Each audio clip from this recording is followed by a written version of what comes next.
Hello, guys and girls. My name is Nishant, and welcome to the YouTube channel of Vishwas Nishant. In today's lecture, we are going to discuss the fourth chapter of macroeconomics. We are following the curriculum of class 12th and as well as the book followed by the class 12 students, that is Introductory Macroeconomics, which is published by VK Publications. Obviously, this discussion would be helpful for the class 12 students, but it is also helpful for the students aspiring for civil services, maybe it of central level or the state level. The topic of the fourth chapter is methods to calculate national income. We have discussed national income in the previous chapter in detail. What are the concepts related to that national income? Now, let's move a step further, that is the method of calculating a national income. There are, however, three methods involved, but before understanding what are the methods, how they work, let's have a recall of what we have discussed earlier in the earlier chapters, so that we are very easily able to understand how those three methods came out to be for the calculation of GDP. How they, you can say कि वो methods निकल कर कैसे आए. Fine. So to understand that, we need to look at the circular flow of income. In the previous lectures, we discussed that one of the sector is an household sector, and there was another sector, that is the producer sector. Now, we didn't take any other sector in consideration. The reason was it becomes convenient to understand if we only include these two sectors, because we usually deal with these two sectors only. However, it won't make any change if we can take into consider the other sectors as well, because once we understand these two, it will be very easy to consider those sector in between. Fine. Now, household sectors provides what we call it as factor services. The factor services, we all know, are the capital, the land, land. The third was labor, skilled or unskilled, and the fourth is your entrepreneur or entrepreneur skills. After using this factor services, producer firm or the producer sector in exact starts with its production of goods. Now, after the production, the producer sector involves in the sale of goods, or you can say the services as well. Now, this sale of goods and services can be taken as a value addition. Fine. A term which is used for value addition. Fine. They actually add a value to whatever input they get. Fine. Now, they involve in the sale of goods and services. In exchange to the sale of goods and services, the household sectors pay back them in monetary terms. That is what we can call it as expenditure on the goods and services. Fine. So this is the expenditure done. Obviously, the amount or the value added is actually equal to the expenditure made, because we are not taking any other thing in consideration as of now. The money collected by the producer firm, the total money or the total expenditure, the whole money is distributed in exchange of factor services. Like for the capital, the interest is paid; for the land, rent is paid; for you can say labor, the wages or salaries are paid; for entrepreneur, the rest of the part which is left with the profit is, you can say, paid to the entrepreneur. This is what we call it as factor income.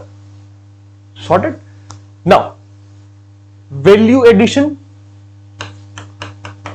this is the expenditure done, they both are equal, we have understood it. जितना पैसा आया था उतना ही तो बांट दिया, this is the income earned. जितना पैसा आया था उतना ही बांट दिया. In other words, this and this is similar, is same to each other. The amount, the money involved is almost same. And from here we extract the three methods of calculation of GDP. The first is the value added method, the second is the expenditure method, and the third is the income method. Fine. For value added method, we need to look at the end of the producer. If we want to collect data for value addition method, we need to look for the producer sector. हमें इस जगह पर इनके दरवाजे पर जाने की जरूरत नहीं है, हमें इनके दरवाजे पर पता लग जाएगा what is the value added, the amount of goods and services produced. ठीक है, सो इनके एंड पे हमें ये पता लग जाएगा. दूसरा तरीका, अगर हम इनके एंड पे जाना चाहते हैं तो हम we can ask from them, buddy how much expenditure have you made, this and this would be same. So if we want to follow the expenditure method, we need to knock their doors. Next, अगर हम income method से जाना चाहते हैं, again we need to look at their faces. Buddy how much factor इनको, how much income have you, how much salaries, interest, rent, profit have you paid. Fine. So this is, you can say, the ways you can collect the data and you can actually calculate the GDP. Value added method, expenditure method, income method. So the initial doubt in the mind of the aspirants is, sir, how can it be the three methods and will they able be same, the amount will be same? The amount is almost same. हाँ, we need to look into कि अगर कोई data ना मिला हो, कि यहां पे कोई डेटा मिसिंग हो गया हो, कोई डेटा यहां पर मिसिंग हो गया हो, तो वहां पर प्रॉब्लम आ जाती है. ठीक है, बट एक्चुअली में अगर बिल्कुल डेटा सही हो तो तीनों की वैल्यूज सेम ही आती हैं. वो आपके सामने है. ऐसा क्यों होता है और इसके तीन मेथड्स क्यों हैं? We have discussed why three methods. My motto of discussion of this flow, this circular flow is why three methods. Usually what happens is we do not focus on why did it happen, and there is a question in our subconscious mind कि ठीक है यार, है तो कर लो याद. But my motto for these videos are not that. मैं वो उस चीज पर बात नहीं करूंगा कि है तो कर लो. माय मोटो विल बी कि ऐसा क्यों है, सो दैट आपके दिमाग में वो बड़े आसानी से चीज बैठ सके. Fine. So this is why these three methods are followed. Coming on to the first method. The first method, or you can say the three methods specifically. So we would be discussing the three methods in such manner. The one is value added method. In case of value added method, we would be discussing this value added method in further three parts. In the first part, we would be discussing the method and meaning. In the second part, we would be discussing the precautions involved in case of calculation of this method, or in case of considering this method. And the third is the problem involved and its solution.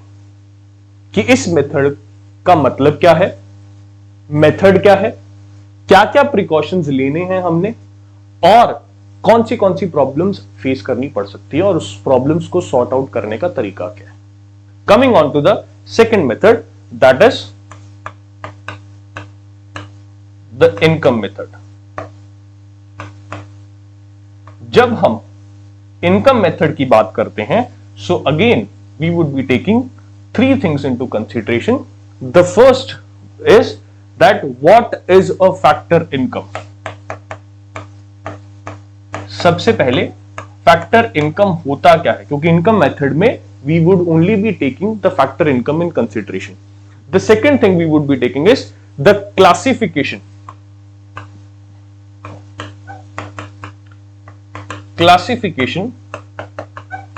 of factor income. Now when we would be understanding these two things will actually take us to a conclusion of the actual method. इन दोनों चीजों को समझते ही हम ये समझ लेंगे कि इसका तरीका क्या कैलकुलेट करने का. And the third thing is the precautions involved while taking this method in consideration for the calculation of GDP. The third method, what we discussed now, is the expenditure method. Expenditure method में भी हमारे पास हम तीन चीजें discuss करने वाले हैं. The first thing would be the classification of expenditures, कितने तरह के एक्सपेंडिचर्स होते हैं. The second thing would be obviously the precautions involved, and yes, before that obviously the method. Fine. So classification of the expenditures, क्या method है और precautions कौन से लेने हैं. So this is how we would be understanding this chapter. Fine. Three major methods, further three things related to with this method, three things with this method, and three things with this method. And here we come to an end of the chapter. Not now, as of now, but yes, after understanding all these things, each and every term, each and everything. So in this video, I would be discussing only the value added method, because otherwise if I'll discuss all of these three together, it would take a long time, और फिर आप bore भी हो जाओगे ना. इतना time I don't think today's generation has such patience to sit for 1.5 or 2 hours all together. तो इसलिए मुश्किल हो जाएगा आप सबके लिए ना. तो एक एक करके बच चलते हैं इस वीडियो पे. Anyways, start with the value addition method, value added method. Now first thing that is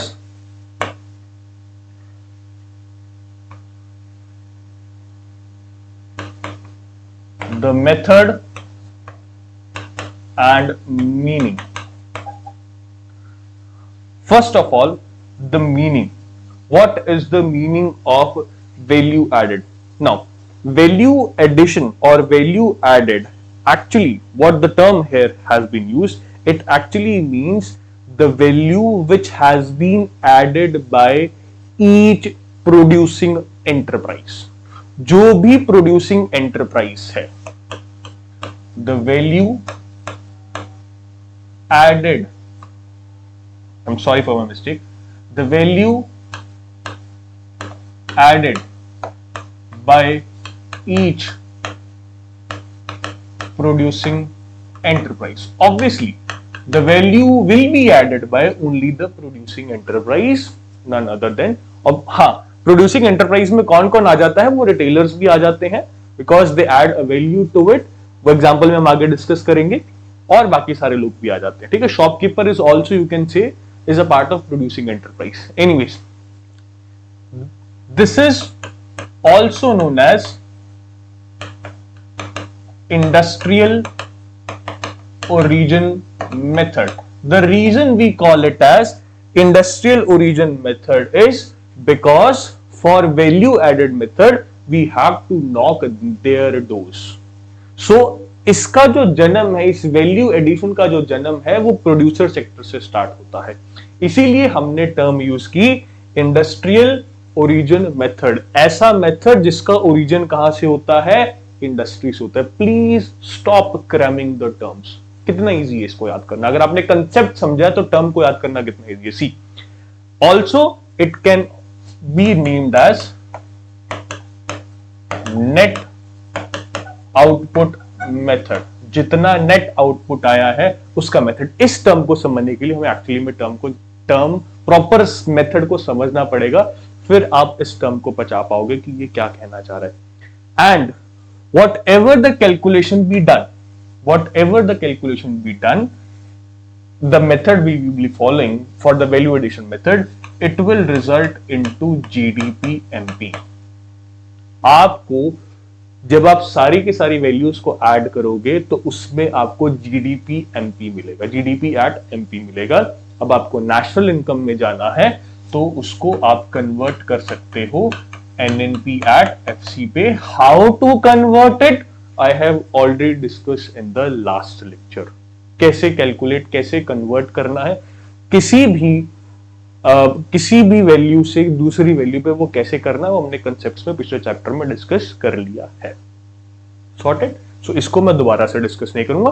this is what we call it as national income. आपको जो निकलेगा इस वैल्यू एडिशन मेथड में वो ये निकलेगा, GDP at MP would be the result over here।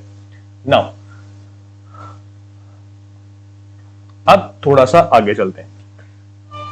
What is value added?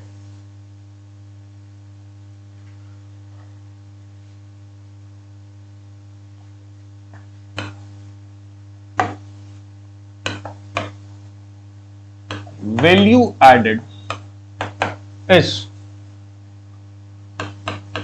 the total output, not a total output, you can also say it as value of output, sorry, वैसे लिख भी सकते हो, but आप जो book follow कर रहे हो उसके हिसाब से थोड़ा सा चलते हैं। वैल्यू ऑफ आउटपुट माइनस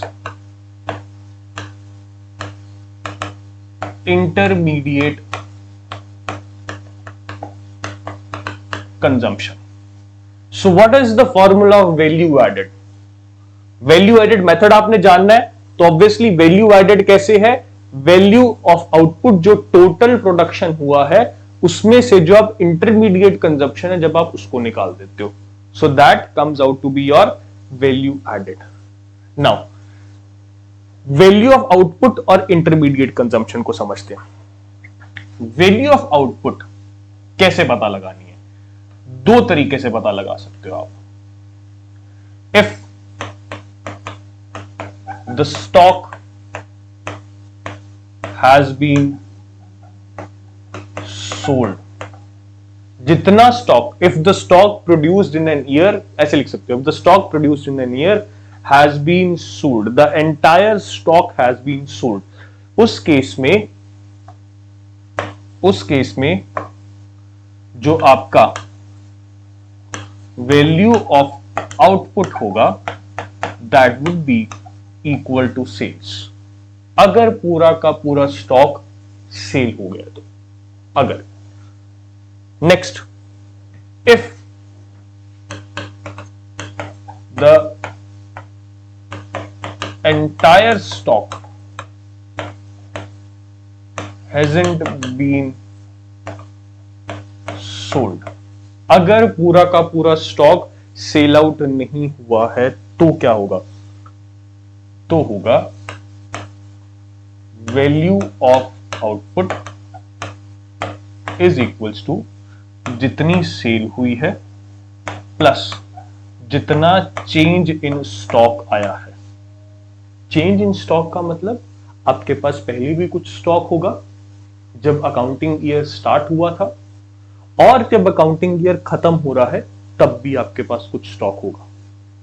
ठीक है, उसी स्टॉक में से आपने कुछ सामान बेचा होगा। अगर आपने सारा का सारा सामान बेच ही दिया है, सो अगर आपके पास कुछ स्टॉक अकाउंटिंग ईयर के स्टार्टिंग में होगा तो ऑब्वियसली वो भी बिक गया होगा, और जो अकाउंटिंग ईयर के एंड पे जो स्टॉक है वो तो बचा ही नहीं है, क्योंकि आप ही ने बोला कि the entire stock has been sold, hence it is equal to sales.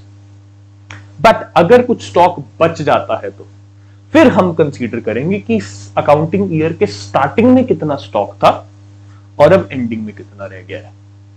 Then we have to take that opening stock and the closing stock. Opening stock, the stock at the beginning of an accounting year. Closing stock, the stock at the ending of an accounting year. So sales plus change in stock. So change in stock की definition तो अब आप भी बता सकते हो, that is the closing stock minus the opening stock. Sorted? Now this is we have understood the value of output. दो ही situation हो सकते हैं, दोनों सिचुएशन में ये दो फॉर्मूलाज होंगे. प्लीज क्रैम करने की जरूरत नहीं, बड़ी सिंपल सी चीज है. सारा सामान सेल हो गया है तो सॉर्टेड है, नहीं हुआ है तो बचा हुआ स्टॉक जो है उसको कैलकुलेट कर लो. ठीक है. Next is your intermediate consumption. What is intermediate consumption here? Obviously, this intermediate consumption does not refer to the factor services. Fine. It refers to non-factor inputs. Please look at this carefully. Factor inputs, capital, बार बार बोल रहा हूं, land, labour, entrepreneur. Fine. Non factor inputs, इसके अलावा जो non factor inputs बचे हैं वो obviously क्या है आपके रॉ मटेरियल्स. ये maximum of them would be the raw materials जो इनपुट की तरह काम करने वाले हैं. This is the value addition method for you guys. Value added is equals to the value of output minus intermediate consumption. The value of output, there can be two formulas depending upon the situation. If the stock has been sold, it will be equal to the sales. If the entire stock hasn't been sold, then it will be equal to sales plus the change in stock. What is the change in stock? The difference between the closing stock and the opening stock is the change in the stock. Fine. जितना बचा हुआ है वो क्या होगा? इन दोनों का difference ही तो होगा जो स्टॉक बचा हुआ है, कि स्टार्टिंग में कितना था और अब कितना बच गया. ठीक है. Now next is intermediate consumption. It refers to non factor inputs. वो क्या होते हैं? उन चार के अलावा जो भी इनपुट्स हैं वो नॉन फैक्टर इनपुट्स होते हैं, और मैक्सिमम वेटेज उसकी रॉ उसमें जो होती है that is of raw material only. Sorted. ठीक है. तो sales plus change in stock is the next method. Now अच्छा, अब इसको ही क्यों लिया है? अब ये भी कईयों का सवाल होता है, सर ये प्लस ही क्यों लगाया? थोड़ा सा अगर आप डेप्थ में जाकर इस चीज को सोचोगे तो जो टोटल सेल हुई है, वैल्यू ऑफ आउटपुट निकालनी है ना आपने कि कितनी चीज प्रोड्यूस हुई, प्लस चेंज इन स्टॉक. जो ओपनिंग स्टॉक और क्लोजिंग स्टॉक में डिफरेंस होगा, जो ओपनिंग स्टॉक और क्लोजिंग स्टॉक में डिफरेंस होगा, जो फर्क होगा उस स्टॉक का क्या हुआ होगा आप खुद सोच के देखो. अगर कोई हम इमरजेंसी या कोई और चीज को कंसीडर नहीं करते, सेल ही तो हुआ होगा, वो यहां पर आ गया. फाइन. ठीक है. तो जो सेल हुई है सारी की सारी प्लस जो चेंज इन स्टॉक आया है, सॉर्टेड, वो इसके अंदर अपने आप ही एडजस्ट हो जाएगा. Now the next thing here is, what are the precautions?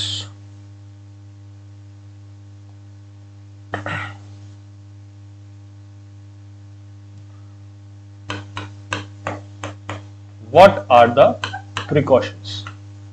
The topmost precaution जिसको मैं यहां पर लिखूंगा, the topmost precaution is कि वैल्यू एडेड मेथड को प्लीज कंफ्यूज ना किया जाए वैल्यू ऑफ आउटपुट के साथ, या वैल्यू एडेड को वैल्यू ऑफ आउटपुट के साथ कंफ्यूज बिल्कुल भी ना किया जाए.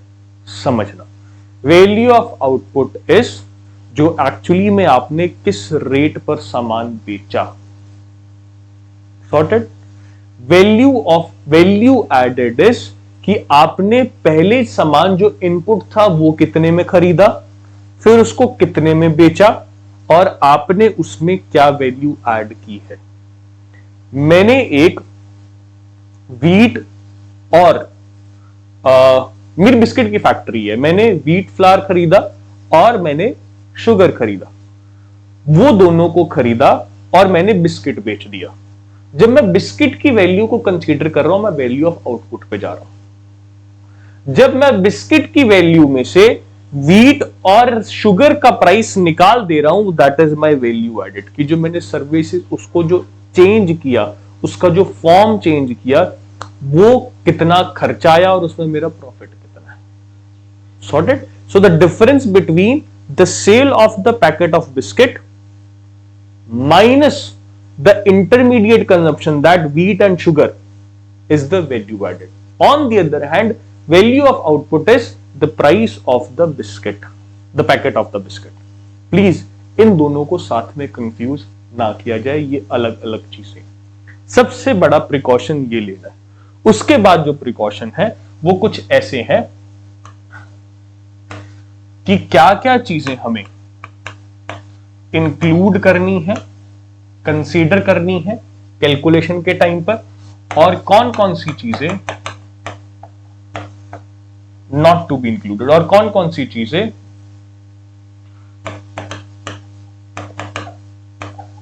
इंक्लूड नहीं करनी है, ताकि कैलकुलेशन आसान हो सके, समझी जा सके। Next, no sorry, the included में हमारे पास, अच्छा, नॉट इंक्लूडेड में जो चीजें नहीं इंक्लूड होने वाली, उसमें सबसे पहली चीज क्या है, दैट इज सेल एंड, या you can say value of sale and purchase of second hand goods. आप सेकेंड हैंड गुड्स की सेल और परचेज की वैल्यू को इस वैल्यू एडेड मेथड में नहीं इंक्लूड करोगे, because the value of these products have already been added जब वो प्रोड्यूस हुए थे। सिंपल। तो ये डबल काउंटिंग हो जाएगा नहीं तो। लेकिन the commission earned on sale and purchase of second hand goods should be included. The reason is this commission is for the services which you have given. आपने कोई सेकेंड हैंड चीज खरीदी, उसको बेचा, उसमें आपने अपना कमीशन ऐड किया है, तो वो सर्विस है आपकी कि आप कहीं से उसको ढूंढ कर लाए और फिर आपने उसको किसी को बेचा, तो वो आपके सर्विस के पैसे हैं। Fine. The next thing is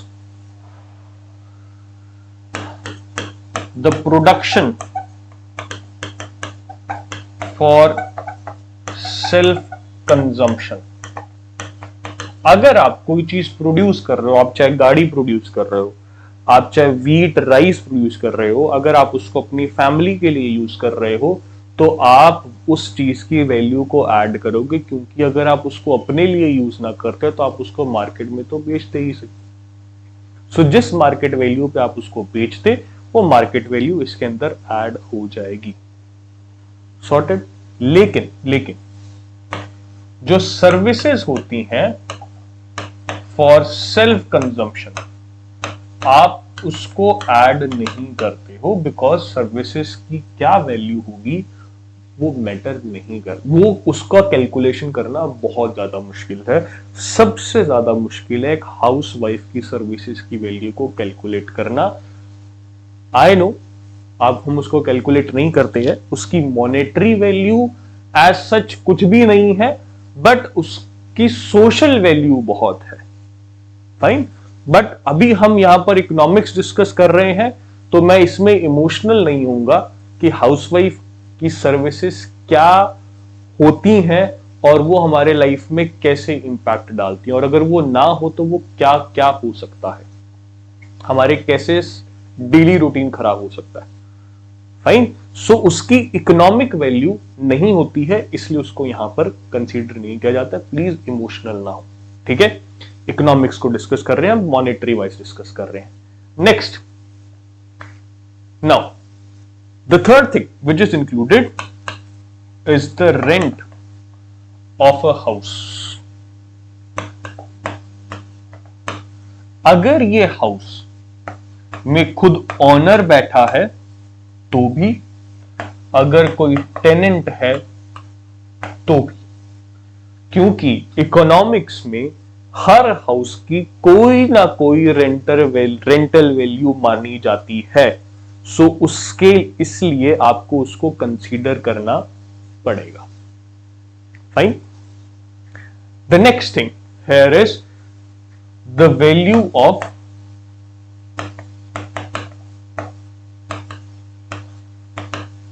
intermediate goods. आप जो इंटरमीडिएट गुड्स की वैल्यू है उसको कैलकुलेट नहीं करोगे, क्योंकि वो फिर एक नई प्रॉब्लम क्रिएट कर देगी, और वो प्रॉब्लम क्या है वो हम नेक्स्ट फेज में डिस्कस करते हैं, that is the third phase. ठीक है। So these are the precautions that needs to be taken. और तीनों मतलब छयों के छयों का आपस में कोई ना कोई कनेक्शन है। इसको क्रैम करने की आपको बिल्कुल भी जरूरत नहीं पड़ेगी अगर आप वीडियो को एटलीस्ट 2 बार भी देख लोगे तो। Fine. Next, the next thing here is the problem.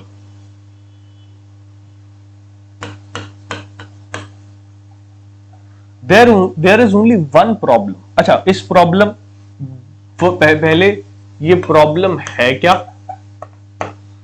और what are the ways to avoid it. What is the problem and what are the ways to avoid it. The problem is only one.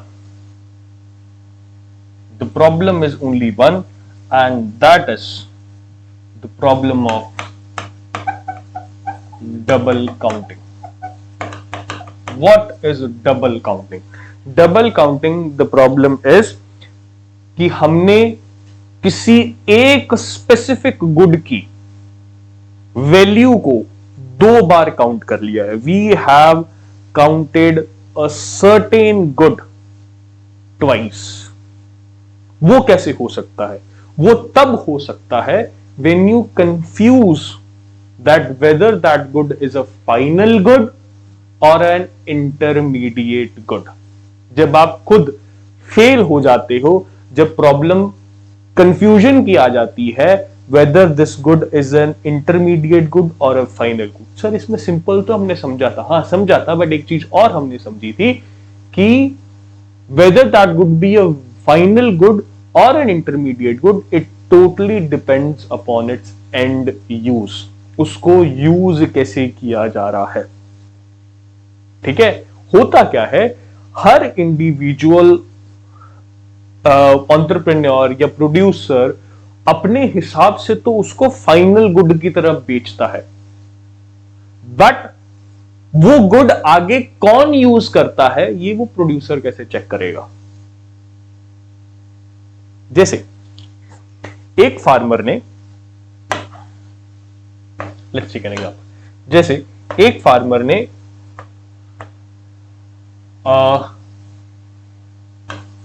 400 rupees की wheat को produce किया। Starting के लिए मैं ये मान लेता हूं कि इस फार्मर ने जो 400 रुपीज की वीट को प्रोड्यूस किया, इसमें उसका इंटरमीडिएट कंजम्पशन कुछ भी नहीं था, कोई खर्चा नहीं आया। So ₹400 is directly the value added. अब this farmer sold this wheat as a final good, but this final good for farmer was purchased by 1 ton की वैल्यू ले लेते हैं। लेट्स से फार्मर ने जो ये वीट सेल किया था, ये खरीद लिया लेट्स से किसी फ्लोर मिल के ऑनर ने।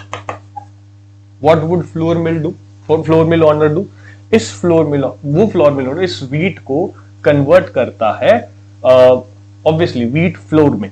सो इसकी वैल्यू हो जाएगी लेट्स से ₹600। 600 में ये व्हीट फ्लोर बेचता है। फ्लोर मिल ऑनर के लिए ये क्या है? Final good. लेकिन इसको खरीदता कौन है? एक बेकर। और बेकर उसका क्या करता है? उसकी ब्रेड बना देता है। This bread cost let's say ₹800।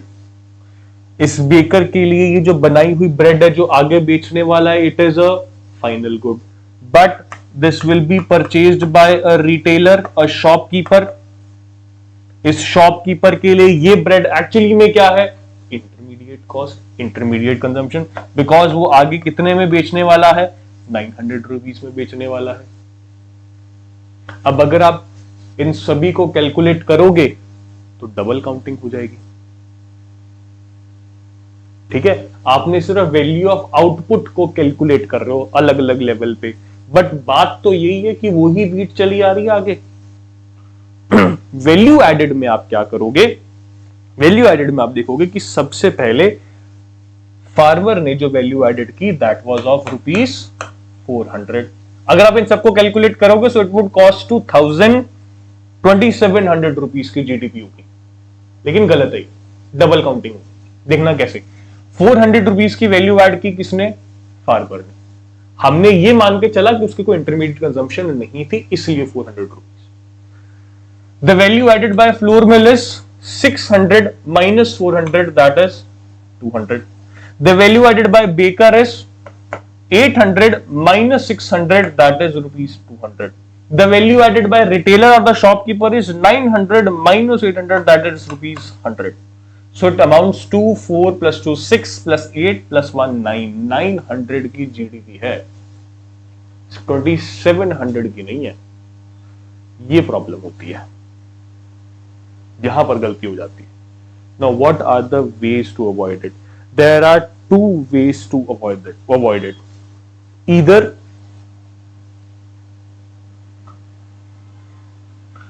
you go with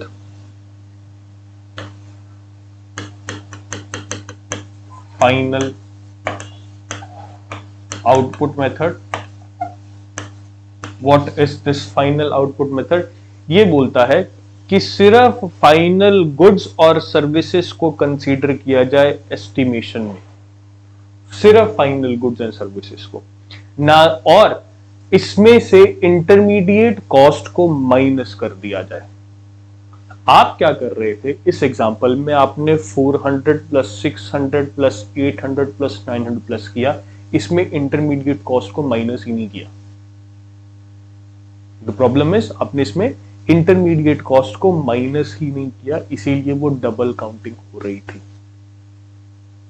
intermediate cost को हम इसलिए ऐड नहीं करते हैं, the reason is because it has not cross the boundary line of production.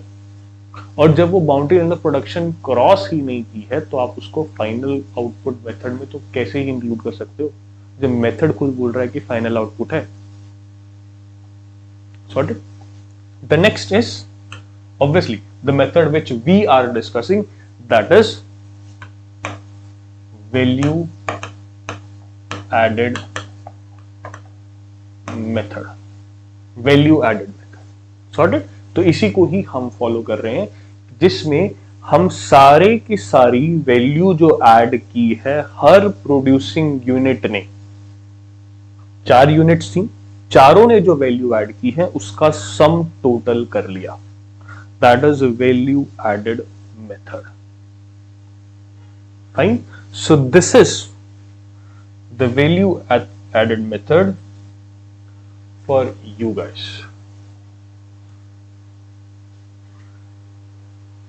Fine. The method and the meaning. क्या formula है? What are the precautions to be taken?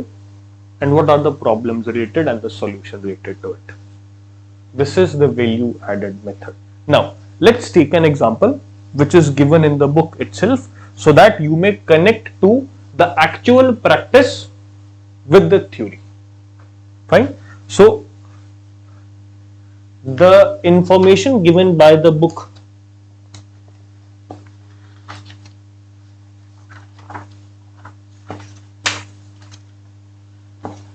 yes,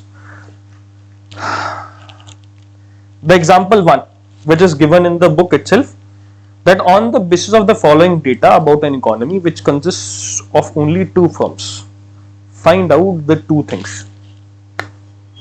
हमें ये बोला गया है कि आपको इकोनॉमी में दो ही सेक्टर्स को कंसीडर करना है, दो ही फर्म्स को कंसीडर करना है, और आपको दो चीजें कैलकुलेट करनी है. The first is value added by firm A and value added by firm B. The next thing which has to be calculated is the gross value added or the gross domestic product. Both of these are the same thing at factor cost. Please याद करो, हमने ये बोला था कि जो gross value added method है वो जीडीपी एट एमपी निकालता है, वो हमसे जीडीपी एट एफसी पूछ रहे हैं. सो मैंने अभी जो उसने डेटा दिया वो उसको पढ़ा नहीं है, बट फिलहाल मेरे दिमाग में स्ट्राइक कर गया, ऐसे ही सोच रहा है. फाइन. सो इसने जो डेटा, इसने जो इंफॉर्मेशन दी हुई है वो कुछ ऐसी है. आई थिंक आपके पास सेम ही एग्जांपल होगा. I don't think I need to write the, चलो एनीवेज एग्जांपल चेंज ना कर दे book. It is sales by firm A. ये सारी की सारी सेल जो है वो लाख में है. Sales by firm A that is 100. Then we have purchases from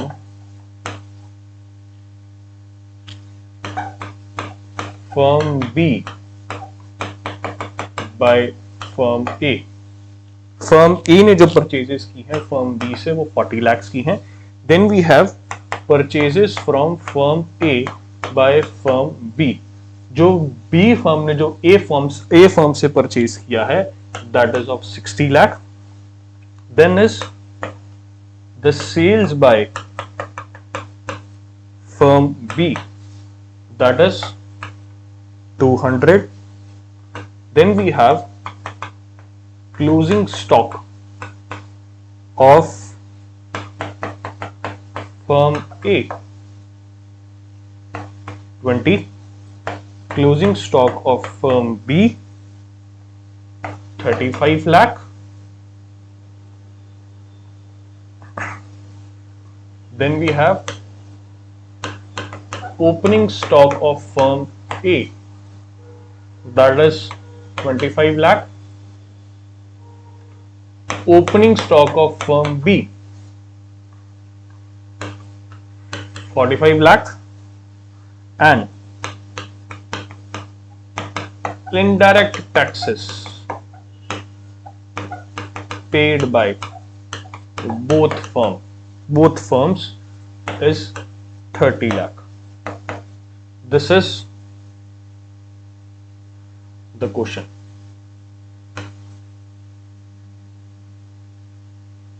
क्या हो गया? This is the question. Sorted? Now, हमें निकालना है value added by firm A and firm B. Value added का फॉर्मूला था मेरे पास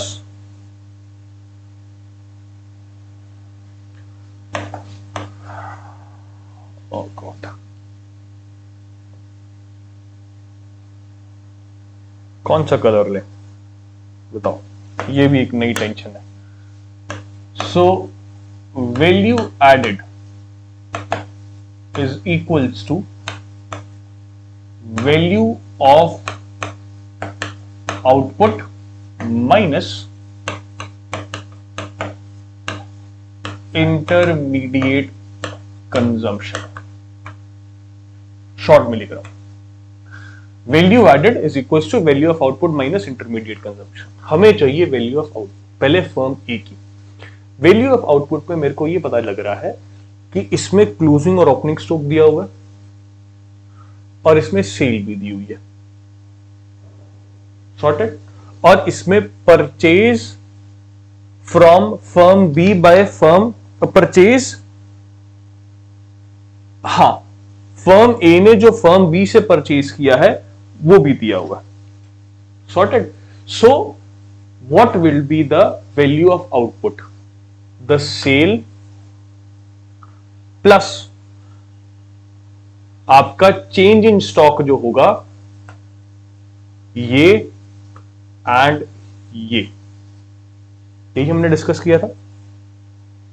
what does the value of output? क्योंकि पूरा का पूरा स्टॉक सेल नहीं हुआ है, sales plus change in stock, यही किया मैंने यहां पर, sales plus change in stock. Let's take it as 100 plus what is the closing stock? 20. What is the opening stock?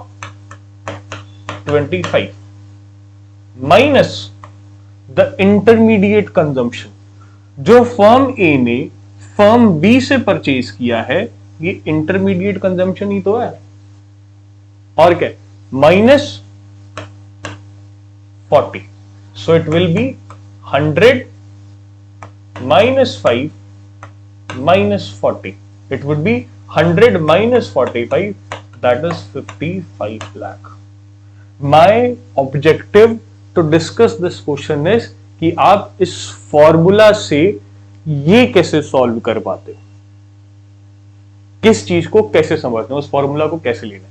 Similarly अब मैं फर्म बी की कैलकुलेशन करता हूं, so I can see sales by firm B, that is 200। Value of output मेरे को चाहिए अगर, तो उसमें सेल तो आई गया, प्लस सॉरी ये रहा आपका क्लोजिंग स्टॉक ऑफ बी, ये रहा आपका opening stock of B, that is the change in stock.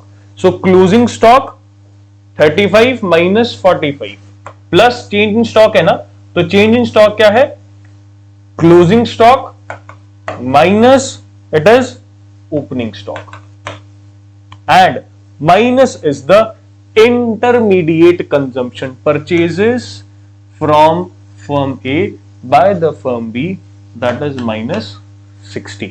Fine. So it will be minus 10 minus 60, 200 minus 70 is it is equals to 130 lakh. अब gross value added और GDP at FC पूछा उसने। मेरे को पता है कि जब मैं इन दोनों को, दो ही फर्म्स कंसीडर करके चल रहे हैं, जब मैं इन दोनों को प्लस करूंगा तो I would come with GDP at MP. When I need to convert it into GDP at FC, MP से एफसी पे आना है, बाकी सब कुछ सेम है, इनडायरेक्ट टैक्सेस को माइनस करना पड़ेगा। इन दोनों को जब आप प्लस करोगे, इसमें से माइनस 30 करोगे, आपके पास जीडीपी एट एफसी आ जाएगा। फाइन, ठीक है। सो this is how you can actually, this the objective is again the connection of the practical values and the theory which I have made you understood, ताकि वो connection बैठ सके। अगर मैं सिर्फ थ्योरी समझा के चला जाऊंगा तो ओके सर ये तो बहुत आसान है, ये तो कोई भी कर सकता है, ठीक है, बट द ऑब्जेक्टिव इज कि आप एक्चुअली उसको, उस फॉर्मूले को समझो। मैंने कुछ भी नहीं किया है, सिर्फ इसी चीज को यूज किया है और थोड़ा सा टर्म को 2-3 बार पढ़ा है। Fine, so this is for you guys value added method. That's all for this lecture. See you in the next lecture. Bye then, take care.